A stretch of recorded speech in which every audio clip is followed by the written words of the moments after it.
The average American earns about $31,000 a year. That's it. The average American pays about $16,600 a year. Now, the people in Congress, this doesn't affect them or in the Hill or inside the Beltway. We're talking about the real Americans who live out there who are scratching out a living. Keep in mind that a person who works all his life and then tries to draw on Social Security can expect a monthly payment of probably $1,400 if they're lucky. $1,400.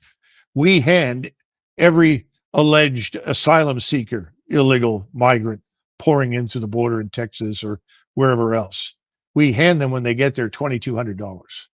And we put them on that $2,200 diet from there on out per month.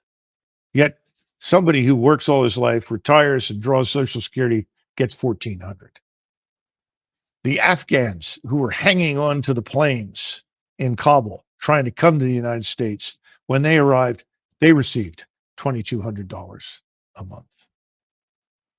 Now, if you can make sense out of this, please try, because I don't think most Americans can make sense out of this at all.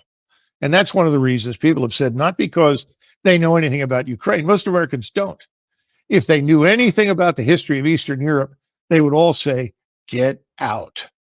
Because the wars and the blood and the hatred that have been characterized to that part of the world for hundreds of years is something we can't sort out. We can't fix it. We shouldn't try to arbitrate it. We don't know anything about it. We shouldn't be in this, is the bottom line. I think Americans have figured that out. But now they're beginning to look at the numbers and the figures, and they say, what happened to consent by the governed? Instead, we have contempt for the governed. Whatever the governed want, they don't get. Who gets it? Well, the donors get what they want.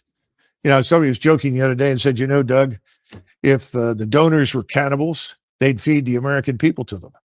That's the attitude in Washington, D.C. What's the donor want? Give me more money. It's a catastrophe. It's the destruction of our whole republic. I don't think people realize how far gone things are. A lot of Americans sense it. And I think we're on the path to some sort of national come to Jesus moment where we're tired of being the contemptibles. The average American earns about $31,000 a year. That's it.